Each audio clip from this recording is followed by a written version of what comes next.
Panorama group, जो सोचता है वो करता है। आपके अपने सपनों का आशियाना। नमस्कार, मेरा नाम ज्ञानेश्वर है और आपने देखना शुरू किया है लाइव सिटीज। मेरे साथ रोज की तरह दिल्ली से जुड़ रहे हैं देश के जाने माने सीनियर जर्नलिस्ट अजीत द्विवेदी जी। अजीत जी, वक्त बिल पास होने के बाद आज जुम्मे की पहली नमाज थी और आज हमने पूरे बिहार में जुम्मे की नमाज के बाद मुसलमानों को टटोला है जो नमाज अदा करने गए थे और फिर वापस आ रहे थे। उनके भीतर देखिए, अब एनडीए वाले कह रहे हैं, जेडीयू वाले कह रहे हैं कि जहर घोल दिया गया है, नैरेटिव सेट किया गया है, लेकिन मुसलमानों के भीतर गुस्सा साफ तौर पर दिख रहा था। नीतीश कुमार के प्रति, चिराग पासवान के प्रति, भाजपा के प्रति तो पहले से ही है। और जेडीयू में भी जिस तरीके से मुस्लिम नेताओं का इस्तीफा हो रहा है, वह जेडीयू के नेतृत्व को परेशान कर सकता है, नीतीश कुमार को परेशान कर सकता है। लेकिन बड़ा सवाल यह है कि परेशान क्या वे हो रहे हैं? क्या नीतीश कुमार अब इस बात के लिए राजी हैं कि उन्हें भी हिंदू ध्रुवीकरण, हिंदू पोलराइजेशन के सहारे ही 2025 का चुनाव जीतना है? नीतीश कुमार वैसे नहीं है जैसे 2010 में थे, जैसे 2013 में थे। तो मुसलमानों का गुस्सा और लगातार इस्तीफे, कोई चिंता जेडीयू की ओर से नहीं। तो क्या आगामी चुनाव का एजेंडा हिंदू ध्रुवीकरण, बिहार में हिंदू मुस्लिम का कार्ड तेज खेला जाएगा? लेकिन बड़ा सवाल यह है कि यदि हिंदू ध्रुवीकरण ही मुद्दा रहा तो 2010 में भी नीतीश कुमार की पार्टी से मुसलमान जीते थे, 2015 में भी जीते थे, लेकिन 2020 में कोई नहीं मुसलमान जीता। जामा खान बसपा से जीते थे, उन्हें लाकर मंत्री बनाना पड़ा था।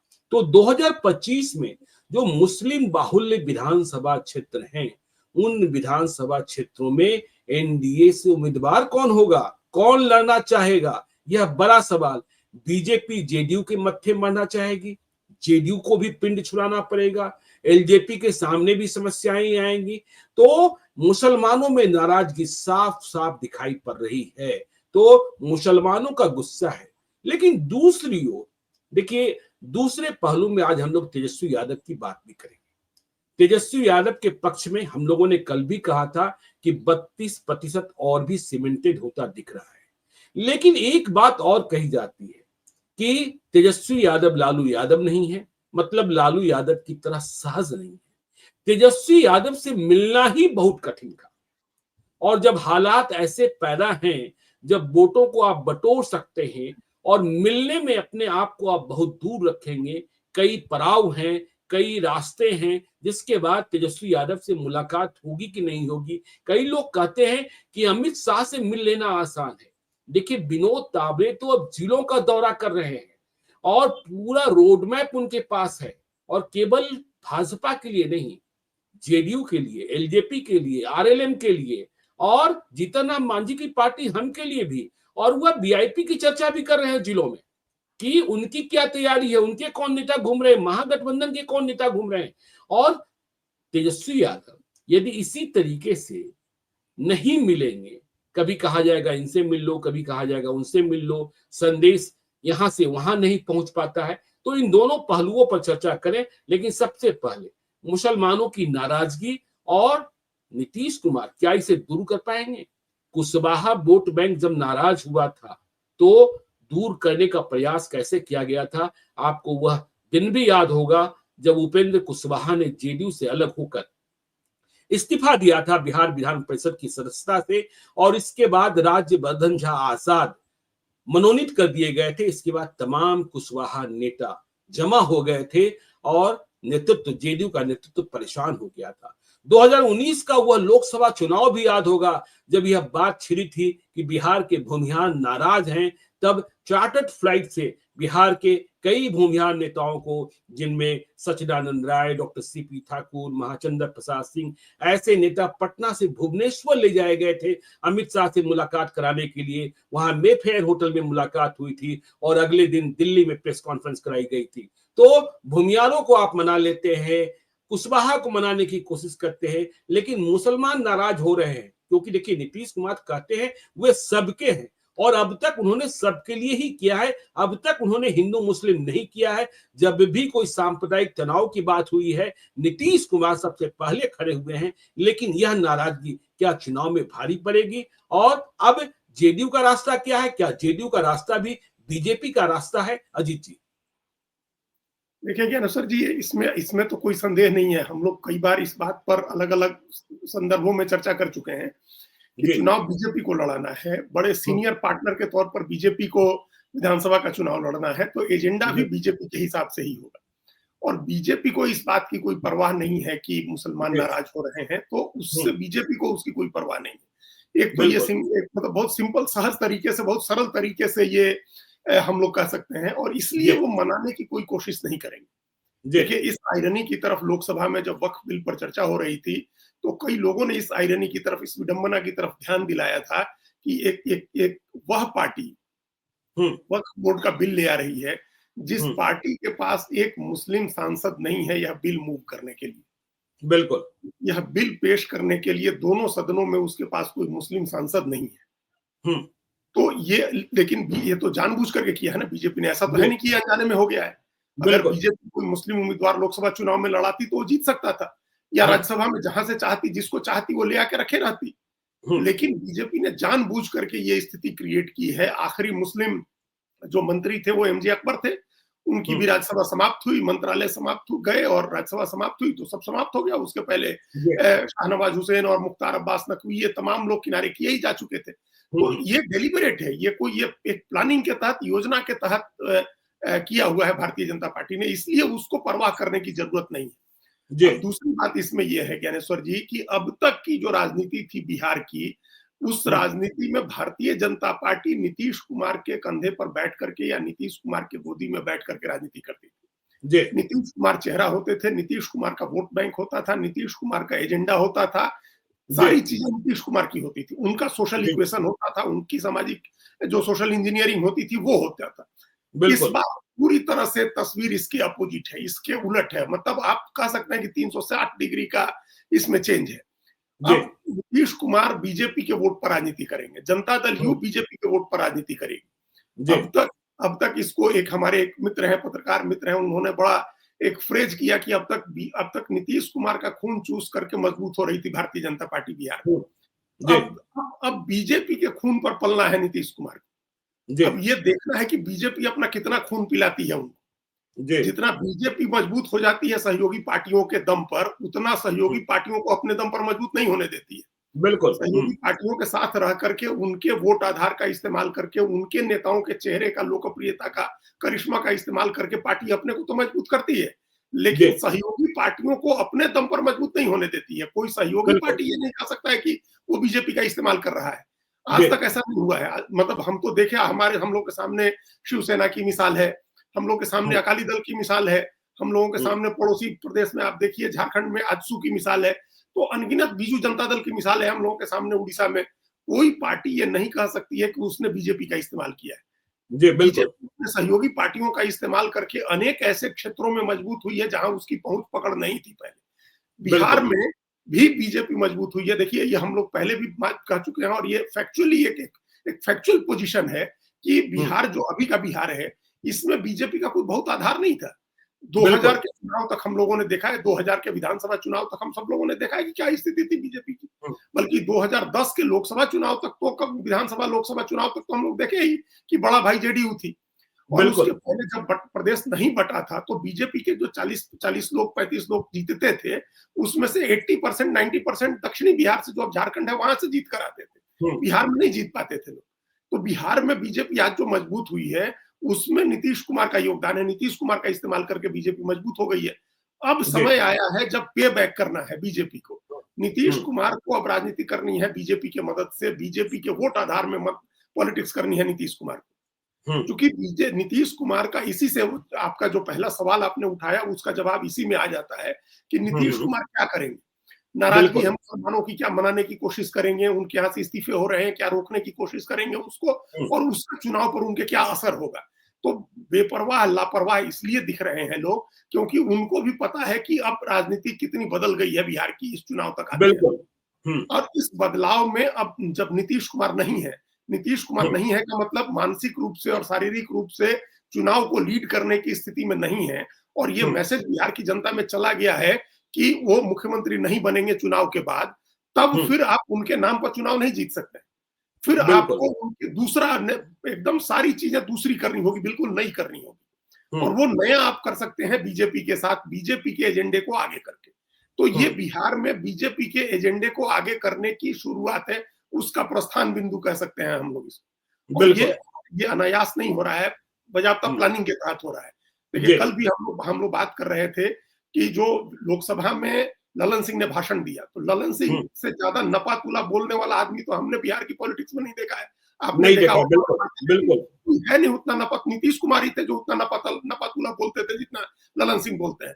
तो अगर वो उस तरह से बोल रहे थे जिससे ये मैसेज जा रहा था कि बीजेपी के साथ अब जेडीयू इस तरह से सीमेंटेड है कि बीजेपी के एजेंडे पर चलने में कोई दिक्कत नहीं, तो वो प्लानिंग के साथ हो रहा था। वो ऐसा नहीं था कि अनजाने में या अनायास हो रहा था। अब ये प्लानिंग है बजाबता एनडीए की कि नीतीश कुमार का चेहरा नहीं अगर सामने दिखाना है तो हम लोग क्या ऐसा दिखाएं जिससे एनडीए का वोट गोल बंद हो। तो उसके लिए आपको बीजेपी का एजेंडा दिखाना होगा। और बीजेपी के एजेंडे का एक मुख्य बिंदु था ये जो वक्फ बोर्ड का बिल है।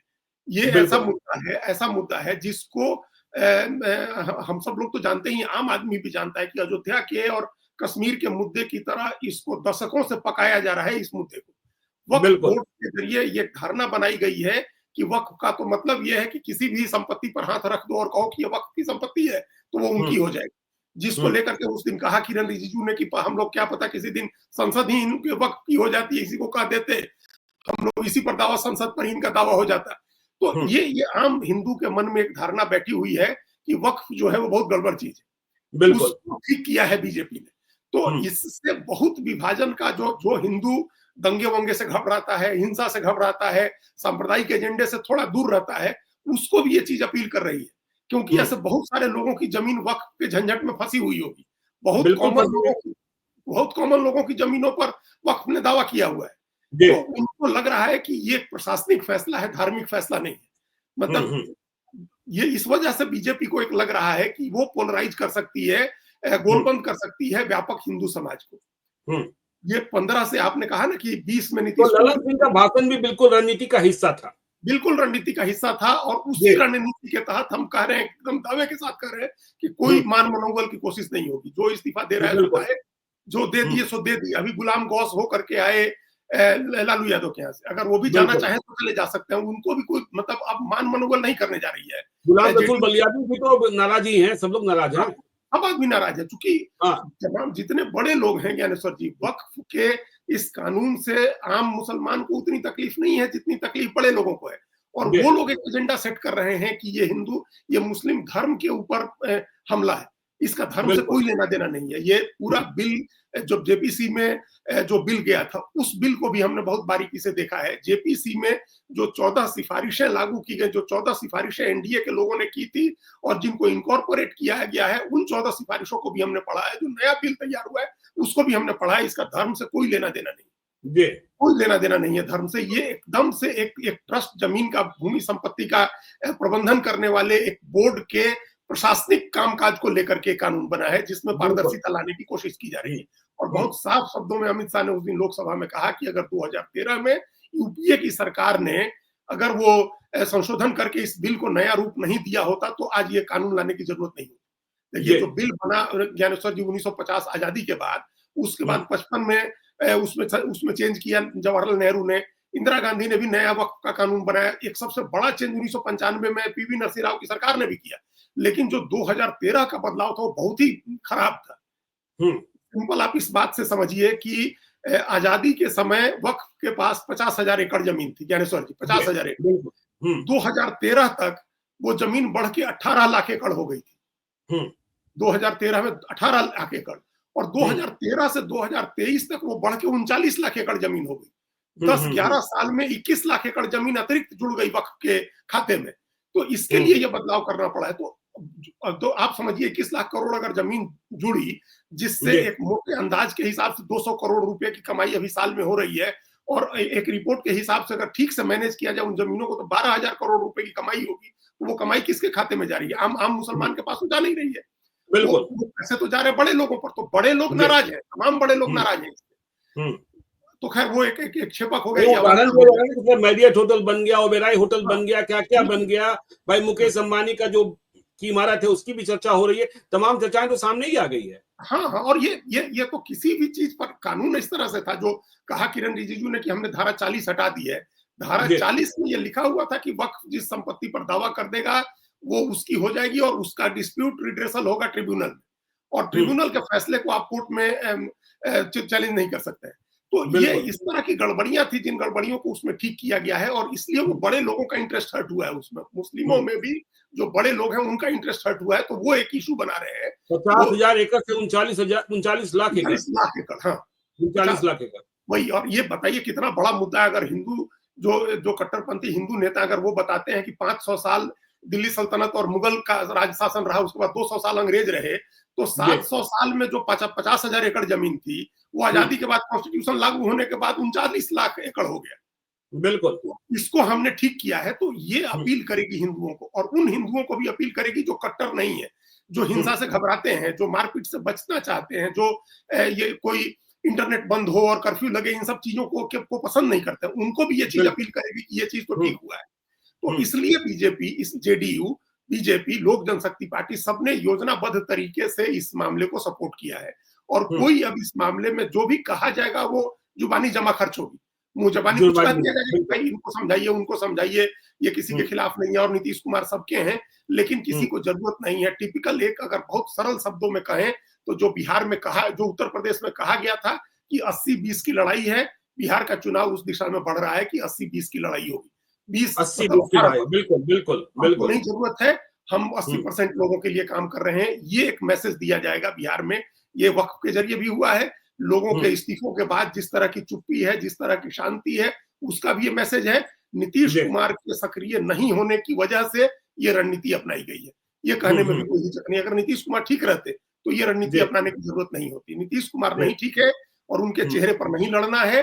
बीजेपी को चुनाव लड़ना है, नरेंद्र मोदी के चेहरे, उनके नाम और काम पर चुनाव लड़ना है, मोदी नीतीश का नाम लेना है। इसलिए ये इस योजना पर, इस स्ट्रेटजी पर सारा एनडीए का। आपने कहा मोदी नीतीश का नाम लेना है, नीतीश मोदी का नहीं, मोदी नीतीश का नाम लेना है। मोदी नीतीश का नाम लेना है। और मोदी नीतीश उस दिन कह दिया, क्लियर कर दिया अमित शाह ने कि बिहार की जनता को तय करना है कि वो लालू राबड़ी के जंगल राज की तरफ लौटेगी या मोदी नीतीश के विकास के रास्ते पर आगे बढ़ेगी। तो ये मोदी नीतीश के चेहरे पर चुनाव लड़ना है और ये एजेंडा है। देखिए अब हम एक दिन और हमने इस बात का जिक्र किया था, वो निश्चित रूप से तमाम जो पॉलिटिकल लोग हैं उनको बद्री नारायण की वो किताब पढ़नी चाहिए है, रिपब्लिक ऑफ हिंदुत्व, जिसमें उन्होंने ये कहा है बजाबता कि संघ ने प्रयोग के तहत बड़े दंगे और हिंसा, इन सब चीजों से दूरी बनवाई हुई है। ये नहीं होना चाहिए, क्योंकि इससे नुकसान होता है हिंदू समाज को ज्यादा। दुकानें बंद रहती हैं, कर्फ्यू लग गया, इंटरनेट लग गया, इंटरनेट पर पाबंदी लग गई, आजकल तो सारे काम धंधे इंटरनेट पर हो रहे हैं, तो वो नहीं करना। धीमी आंच पर खदबदाहट बनाए रखनी है, उबाल बनाए रखना है धीमी आंच पर। ये चीजें उस दिशा में बिहार की राजनीति चल रही है, क्योंकि सीधा कोई सांप्रदायिक ध्रुवीकरण कराने की कोशिश बीजेपी करके देख चुकी है, कामयाबी नहीं मिली है। तो इसलिए उस तरह का ध्रुवीकरण कराने के बदले धीमी आंच पर उबाल बनाए रखना है और नीतीश कुमार का भी चेहरा दिखाते रहना है, ताकि उनका जो सामाजिक समीकरण है, जो लोग कह रहे थे कि पहले 16% था, अब 10% वोट है उनके पास, तो 10% वोट तो बहुत है चुनाव के नतीजों को 225 पर पहुंचा देने के लिए। अगर बीजेपी के एजेंडे का वोट आ जाता है और नीतीश कुमार का सामाजिक समीकरण का वोट जुड़ जाता है, तो एनडीए के लिए बहुत आदर्श स्थिति हो जाएगी, बहुत सहज स्थिति हो जाएगी एनडीए के लिए। बिल्कुल। चलिए, तो देखिए यह सहज स्थिति हो जाएगी, लेकिन जो दूसरा सवाल था कि जो मुसलमान बाहुल्य विधानसभा क्षेत्र हैं, वहां एनडीए के उम्मीदवार कहां से आएंगे, या फिर अररिया जैसी लड़ाई होगी कि मुसलमान एक तरफ, हिंदू एक तरफ। आपने कहा 80-20 की लड़ाई, तो 80 में तो 14% यादव भी हैं, क्या उनमें भी भटकाव होगा? नहीं, वो उसमें भटकाव हो नहीं हो, मतलब नहीं होगा। बिहार, उत्तर प्रदेश में भी 10% यादव हैं ही, लेकिन बड़े अम्ब्रेला की बात हो रही है, हिंदू आबादी की बात हो रही है, 80% हिंदू आबादी की बात हो रही है। उत्तर प्रदेश में भी 10% यादव हैं और बीजेपी को पता है कि वो नहीं वोट करेंगे। वहां भी फोकस गैर यादव पर ही करना है। बिहार में भी फोकस गैर यादव, पिछड़ा और अति पिछड़ा ही होगा, और गैर रविदास दलित होगा। लेकिन उसको कहा जाएगा कि 80-20, क्योंकि 80-20 से हिंदू एक अपने को, सारा हिंदू अपने को जुड़ा हुआ महसूस करता है। वोट देने के समय दो स्थितियां होती हैं ज्ञानेश्वर जी। एक तो होती है आम सामान्य स्थिति, जब चुनाव नहीं हो रहे हैं तब की स्थिति। उस समय बिल्कुल। हर व्यक्ति, यादव को भी अपनी हिंदू आइडेंटिटी असर्ट करने में कोई दिक्कत नहीं है। हम्म। बीजेपी जो एजेंडा चला रही है उस एजेंडे को मानने और उसका प्रचार करने में उसको भी दिक्कत नहीं होती है। मुस्लिम से अगर अगर किसी तरह के की नफरत है, उससे अगर पसंद नहीं है वो, तो ये जाहिर करने में भी उसको दिक्कत नहीं होती है। ये बिल्कुल। सामान्य स्थितियों में होता है। लेकिन जब चुनाव के समय चुनाव की स्थिति आती है तो फिर कैंडिडेट की जाति, अपने नेता की जाति, इन सब चीजों से लोग फैसला करते हैं। तो यादव जो सामान्य स्थितियों में, और हम लोगों ने लोकसभा में देखा कि चुनाव के समय भी बहुत जगह राष्ट्रवादी हो जाते हैं, मुस्लिम विरोधी हो जाते हैं। विधानसभा में उस तरह से नहीं होंगे, लेकिन बीजेपी छोड़ेगी नहीं, उनका जिक्र करना नहीं बंद करेगी। उनके बारे में अभी देखिए, भूपेंद्र यादव इतने महत्वपूर्ण पोजीशन में है, नित्यानंद राय इतने महत्वपूर्ण पोजीशन में है, वो उसमें मोहन यादव को मुख्यमंत्री बनाया हुआ है। बीजेपी ने कोई कमी कसर नहीं छोड़ेगी। बीजेपी, मोहन यादव हमको लगता है कि बिहार में सबसे ज्यादा प्रचार करने आएंगे, तो बिल्कुल आएंगे, बिल्कुल 14% के लिए भी एड्रेस किया जाएगा। लेकिन 80-20 तो एक फॉर्मूला है, जुमला है बोलने का, जिसमें पूरा हिंदू समाज आ जाएगा, व्यापक हिंदू समाज। और जहां क्या इशारा आपने किया लड़ने का, वहां देखिए उसमें से ज्यादातर सीटें हो सकता है जेडीयू के खाते में जाए, कुछ सीटें लोजपा के खाते में भी जाए, लेकिन उन तमाम लोगों को वो सब लोग वहां से मुस्लिम उम्मीदवार लड़ा देंगे। 20%, अगर वो अपने मुसलमान का 10-20% वोट भी किसी नाम पर अगर ले आता है, तो बाकी हिंदू का वोट जुड़ करके उसको चुनाव जिता सकता है, क्योंकि वहां वो ऐसे भी लड़ेंगे, वहां और दूसरे संगठन भी लड़ने पहुंचेंगे। तो वहां से उन सीटों पर जीत हार अलग चीज है, लेकिन लड़ेंगे मुस्लिम कैंडिडेट, लड़ाने में कोई दिक्कत नहीं। अब तो बीजेपी गुजरात में भी और जम्मू कश्मीर में भी सब जगह मुस्लिम उम्मीदवार लड़ाई ही है उसने। तो मतलब शाहनवाज हुसैन भी चुनाव लड़ सकते हैं, यह दिखने को मिल सकता है। हाँ, लड़ सकते हैं, बिल्कुल लड़ेंगे चुनाव, क्यों नहीं। वहां इस बार देगी, बीजेपी भी देगी, जेडीयू भी देगी। और हाँ, शाहनवाज हुसैन की चर्चा हो रही है कि भागलपुर से चुनाव लड़ सकते हैं। बिहार में भाजपा के प्रवक्ता हैं दानिश इकबाल, प्रवक्ता मतलब मीडिया प्रमुख हैं, उनकी चर्चा हो रही है कि मुंगेर से लड़ सकते हैं। तो यह बीजेपी दांव खेलेगी कि भाई मुसलमान को, मतलब जेडीयू भी खेलेगा कि मुसलमान को दे दो, यदि 10-20% मुसलमानों का वोट मिल गया, बाकी हिंदू मिल जाएंगे तो चुनाव जीत जाएंगे। खैर चलिए, तो यह एक पहलू। दूसरा पहलू कि मुसलमानों में गुस्सा है, लेकिन तेजस्वी यादव अपनी आदत नहीं सुधार रहे हैं।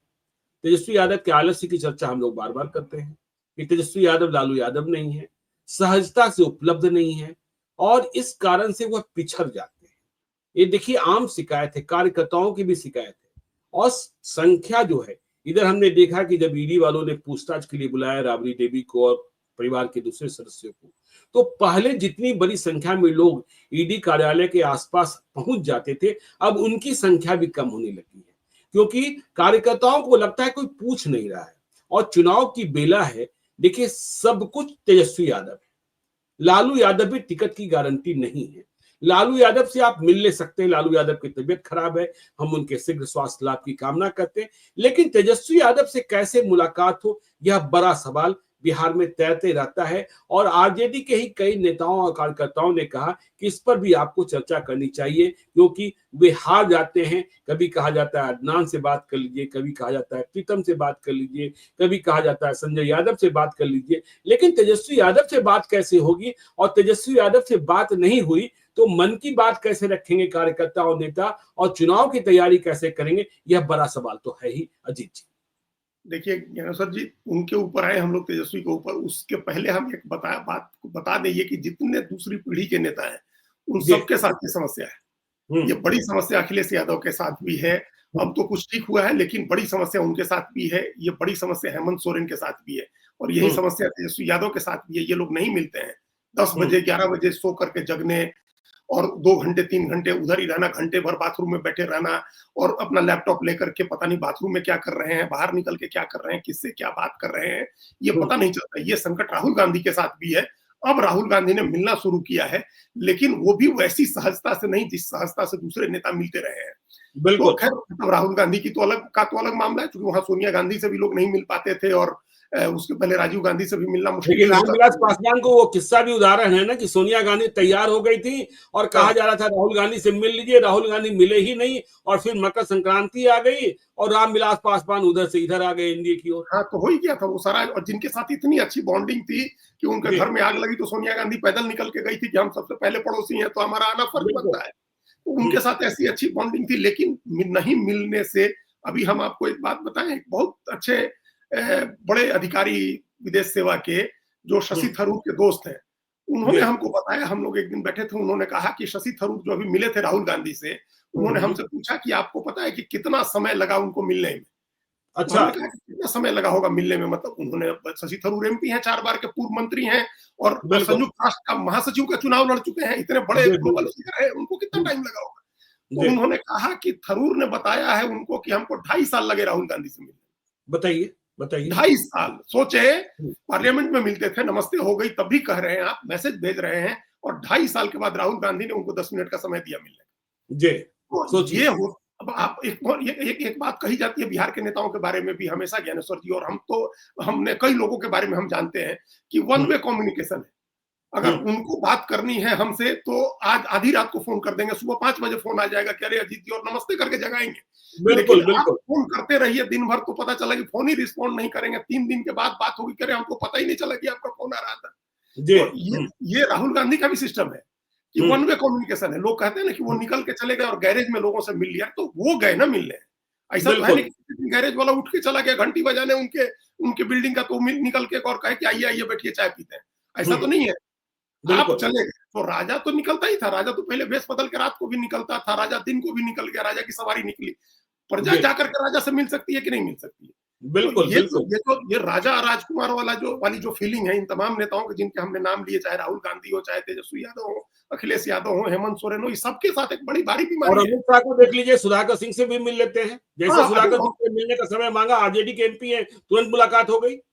नहीं, वहां तो टाइम ही नहीं लगता है मुलाकात होने का, या तो आपको, हमको तो लगता नहीं कि 24 घंटे से ज्यादा किसी को टाइम लगता है। अगर जिससे मिलना है, मान लीजिए नहीं मिलना, तो उसको मना कर दिया जाता है कि नहीं मिलेंगे आपसे। ये नहीं है कि आपको लटका के रखा हुआ है कि ठीक है टाइम होगा तो आपको फोन किया जाएगा। वहां तो हमने कांग्रेस में ये सिस्टम देखा है हमने, और बहुत अच्छे दिनों में कांग्रेस के, कि मुख्यमंत्री आकर के 3 दिन यहाँ बैठे रहते थे कि अपॉइंटमेंट लिखाए हुए हैं, कब बुलावा आ जाए पता नहीं, तो एआईसीसी और 10 जनपद के आसपास के होटलों में लोग ठहरे रहते थे अपॉइंटमेंट लिखा करके। बिल्कुल, ये जो राजशाही का तरीका है, ये बड़ा संकट है इन नेताओं के साथ। और तेजस्वी यादव को तो खास तौर से, वो तो बिहार में रहते हैं जहां हर आदमी इतना राजनीतिक रूप से जागरूक है कि जब तक वो फर्स्ट हैंड नेता से नहीं मिलेगा तब तक किसी की बात पर यकीन ही नहीं करता, उसको तो सीधे नेता से बात करनी होती है। बिल्कुल, तो खारिज कर देगा ना उनको कोई आरजेडी की तरफ से। वैसे भी आरजेडी की तरफ से कोई किसी को भरोसा दिला सकता है क्या कि हम आपको टिकट दिला देंगे, या आपके यहाँ कोई कार्यक्रम लगवा देते हैं, या आपको हम प्रदेश में या जिला में संगठन में कोई पदाधिकारी बना देंगे? वो कोई वादा नहीं कर सकता है, करेगा भी तो कोई यकीन नहीं करेगा। इसलिए ज्यादा जरूरी है, बाकी लोगों के मुकाबले तेजस्वी यादव के लिए ज्यादा जरूरी है कि वो पब्लिक के लिए अवेलेबल हो, पब्लिक के लिए उपलब्ध हो, क्योंकि तमाम तरह की गलतफहमियां जो पैदा हो रही हैं वो भी आपके उपलब्ध नहीं होने की वजह से। तमाम तरह की जो बातें ये बैठ रही हैं कि आपकी बहन की अलग राजनीति है और उनका विवाद है घर में, बहन का एक अलग कोठरी बनी हुई है, बड़े भाई की अलग कोठरी बनी हुई है, पिताजी की अलग, माताजी की अलग, आपकी अलग, तो आपके नीचे के का जो सिस्टम है जिसमें संजय यादव वगैरह लोग हैं उनका अलग सिस्टम बना हुआ है। तो ये जो सारा कंफ्यूजन है वो इसलिए है क्योंकि आप अवेलेबल नहीं है अपने नेताओं के लिए भी, अपने कार्यकर्ताओं के लिए। जी बिल्कुल। तो ये उन्होंने एक, तो अब क्या है, इस बार हम लोगों ने भी कह दिया कई बार, तो अब वो सचमुच मानने लगे हैं कि अब तो मुख्यमंत्री हम हो ही रहे हैं। मुख्यमंत्री आप नहीं हो रहे हैं, मुख्यमंत्री के लिए 41% लोगों की आप पसंद है।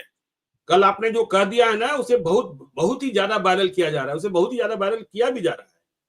हाँ, तो वो मतलब आप 41% लोगों की पसंद है मुख्यमंत्री के लिए, मुख्यमंत्री हो नहीं रहे हैं। और वो 41% जो आपको आपके से खुश है, वो जरूरी नहीं है कि आप जिसको टिकट देंगे उससे भी खुश होगा, या आपका लालटेन छाप चुनाव चिन्ह देकर के उससे भी खुश हो जाएगा, ये जरूरी नहीं है। और लालू यादव के बेटे आप हैं, लालू यादव हर आधे घंटे पर यह पता कर लेते थे कि फाटक पर गेट पर कितने लोग हैं और कहां से आए हैं, क्या करने आए हैं, और आधा घंटा 1 घंटा में वह मुलाकात कर ही लेते थे। समय मुकर्रर हो न हो इससे कोई मतलब नहीं होता था। नहीं, हम तो बाकी लोगों की भी बात हमने देखा हुआ है ज्ञानेश्वर जी, और हम अपना अनुभव बताएं, 2009 में, 10 में, 15 तक हम कभी अपॉइंटमेंट लेके नहीं गए। अब आप सोचिए, जब हम ले सकते थे, वहां दिल्ली में जरूर अपॉइंटमेंट लेने के लिए विनोद श्रीवास्तव को हम लोग फोन करते थे, लेकिन पटना में तो ऐसे चले गए, उनके घर के सामने से कहीं जा भी रहे तो गाड़ी रुकवा दी और गेट में अंदर चले गए। लालू जी या तो बैठे रहते थे वहां बाहर उस शेड में, नहीं तो कमरे में रहते थे, तो 5-10 मिनट में बाहर आ जाते थे।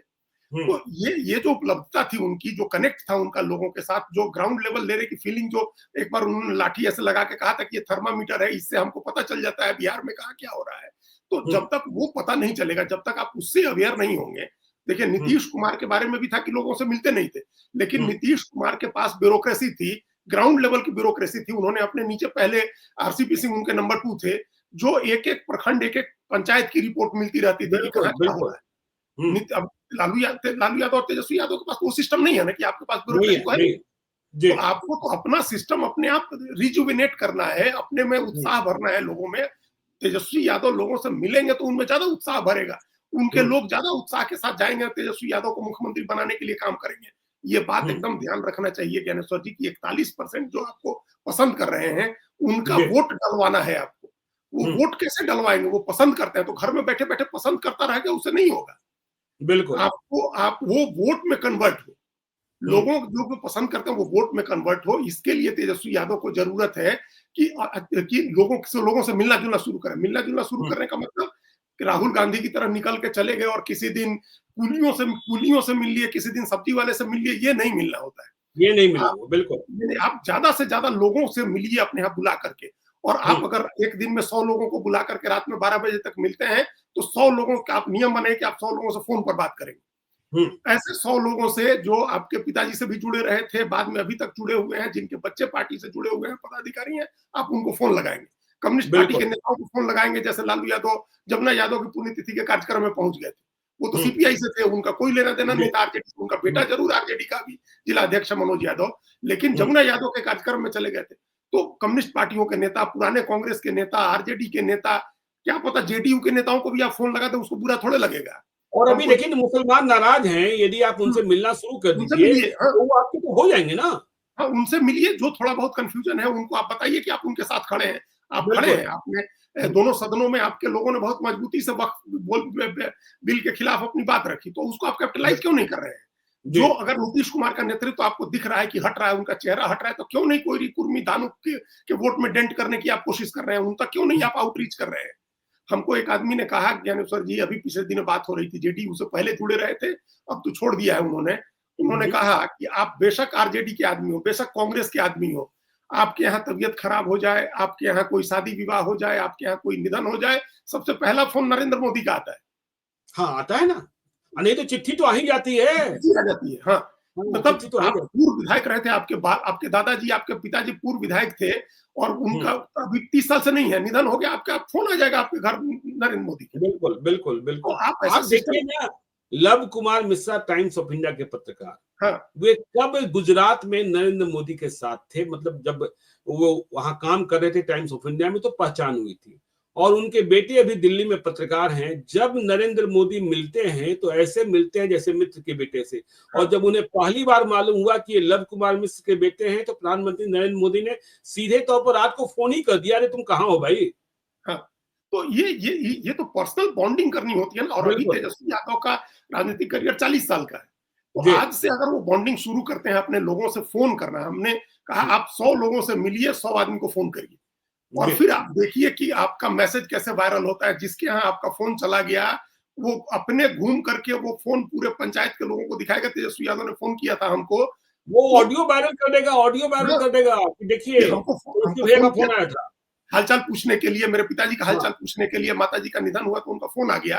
आप 100 जी, लोगों से मिलिए, 100 लोगों को फोन करिए, 2 जगह चले जाइए, आप आउटरीच बढ़ाइए अगले 6 महीने के लिए। फिर तो आप, जब आप युवराज से महाराज हो जाएंगे, होते हैं लोग, हुँ, हमारी ये पुरानी थ्योरी है ज्ञानेश्वर जी की, जो युवराज है वो महाराज होगा एक दिन, चाहे वो जैसा भी हो। बिल्कुल, जी, लेकिन जब आप हो जाइएगा तब महाराजों की तरह आचरण करिएगा। अभी तो आप युवराज हैं जो जंगल में भटक रहे हैं, जिसकी गद्दी छीन ली गई है। आप ऐसे युवराज हैं, आप बिना ताज के युवराज हैं अभी। हुँ, आप बिना ताज के बादशाह हैं। जब आपके सर पर ताज रख दिया जाएगा तब आप बादशाहों वाला आचरण करिएगा। अभी आप वो हिंदी फिल्मों में हम लोगों ने देखा है कि युवराज भटक रहे हैं जंगल में, तो जंगल में सेना संचित जुटाते थे अपनी। भगवान राम भी हुँ। जंगल में गए थे तो सेना जुटा रहे थे, वनवास में थे। तो आप वनवास में हैं, सत्ता से बाहर हैं, तो अपनी सेना इकट्ठा करिए, अपने को मजबूत करिए, और तब आप राज को क्लेम करिए। जब राज क्लेम कर लीजिए तो राजा की तरह रहिएगा।